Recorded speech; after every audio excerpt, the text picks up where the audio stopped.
Good morning, students. Today we will discuss the topic assessment of individual.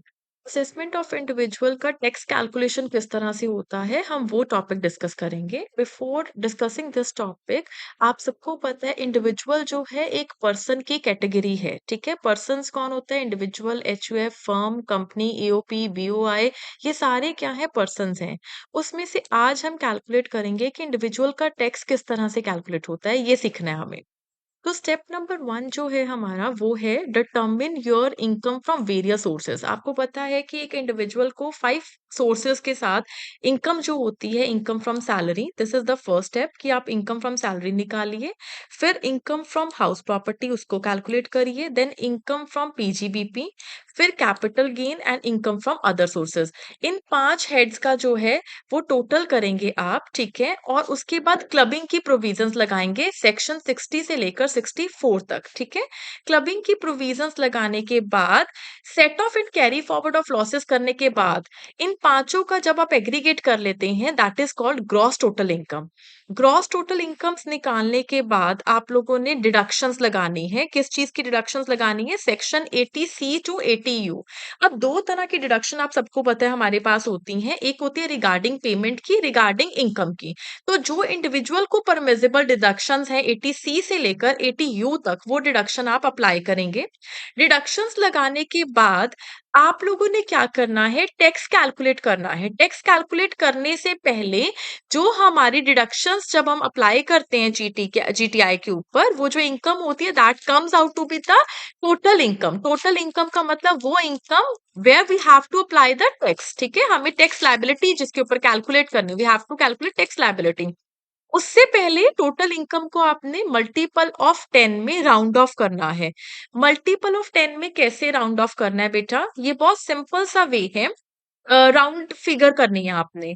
जैसे for example अगर आप लोगों के पास अमाउंट है 1,23,456 आपकी टोटल इनकम आ रही है।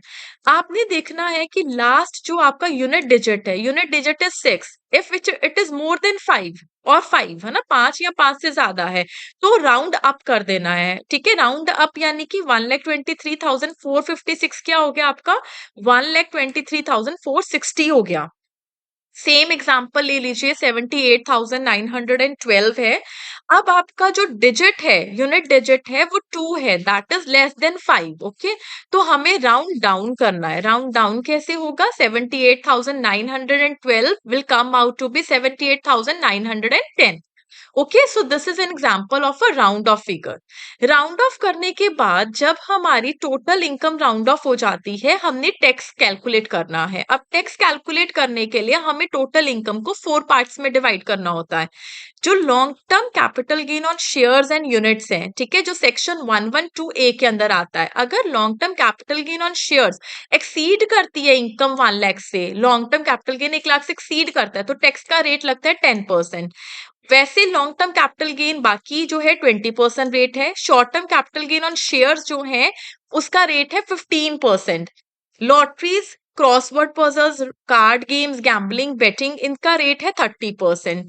और बैलेंस जो आता है आपका टोटल इनकम का, उसको अगेन आपने राउंड ऑफ करना है और उसके बाद हमने स्लैब रेट्स अप्लाई करने हैं, जो भी हमारे करंट स्लैब रेट चल रहे होंगे। जैसे कि फाइनेंशियल ईयर 22-23 जो एएमटी स्कीम के अंदर कवर होते हैं, ये वाले स्लैब रेट्स हैं हमारे। ठीक है, इन स्लैब रेट्स, जो ये वाले स्लैब रेट हैं, ये बैलेंस के ऊपर अप्लाई होते हैं। उसके बाद क्या है? बहुत इंपॉर्टेंट पॉइंट है रिबेट अंडर सेक्शन 87A का। What is the rebate under section 87A? ये किसको मिलती है? अगर किसी की इनकम 5 लाख से कम है, ठीक है, अगर किसी की इनकम 5 लाख से कम है तो उसको अप टू 12,500 की रिबेट मिलती है सेक्शन 87A के अंदर। इंडिविजुअल को मिलती है ये रिबेट। ठीक है, उसके बाद रिबेट लेने के बाद आप लोगों ने क्या करना है? सरचार्ज लगाना है। ठीक है, टैक्स कैलकुलेट कर लिया, रिबेट ले ली, उसके बाद हमने सरचार्ज लगाना है। सरचार्ज किसके ऊपर लगता है? टैक्स के ऊपर लगता है, जो कि एप्लीकेबल होगा रेट्स के अकॉर्डिंगली। सरचार्ज आपका, सरचार्ज के बाद आपका लगता है हेल्थ एंड एजुकेशन सेस जिसका रेट 4% चल रहा है आपका, ठीक है। और सरचार्ज का रेट क्या चल रहा है, वो रेट आपका नोट डाउन करने वाला है, पॉइंट नोट कर सकते हैं।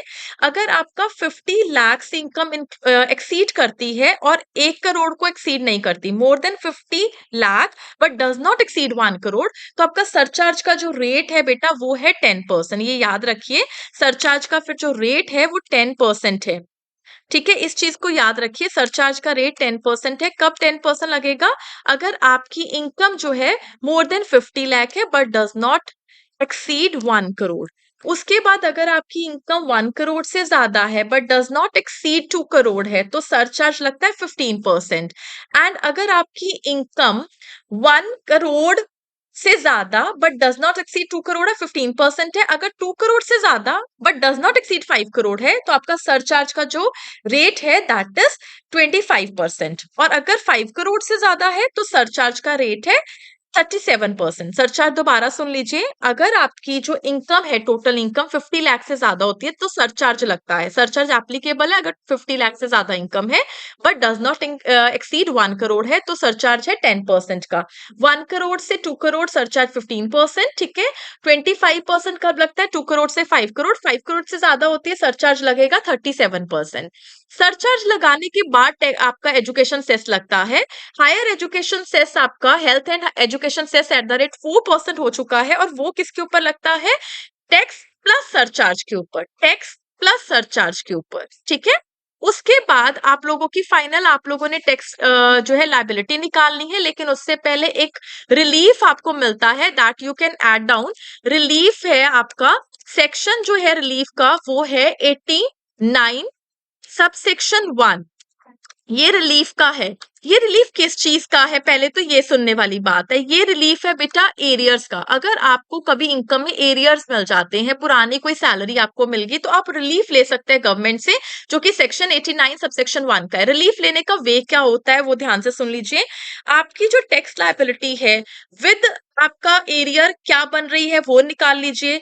विदाउट एरियर, अगर उसमें एरियर ना होते, वो टैक्स लायबिलिटी आपकी क्या बन रही है वो निकाल लीजिए। जो दोनों का डिफरेंस होगा आपका, ठीक है, उतने का आपको रिलीफ मिल जाएगा अपनी टैक्स लायबिलिटी में। सेक्शन है 89 सबसेक्शन 1। उसके बाद आपका जो टैक्स है आप उसको राउंड ऑफ कर सकते हैं, ठीक है। और अगर कोई आपने टीडीएस पे किया है, एडवांस टैक्स पे किया है, आप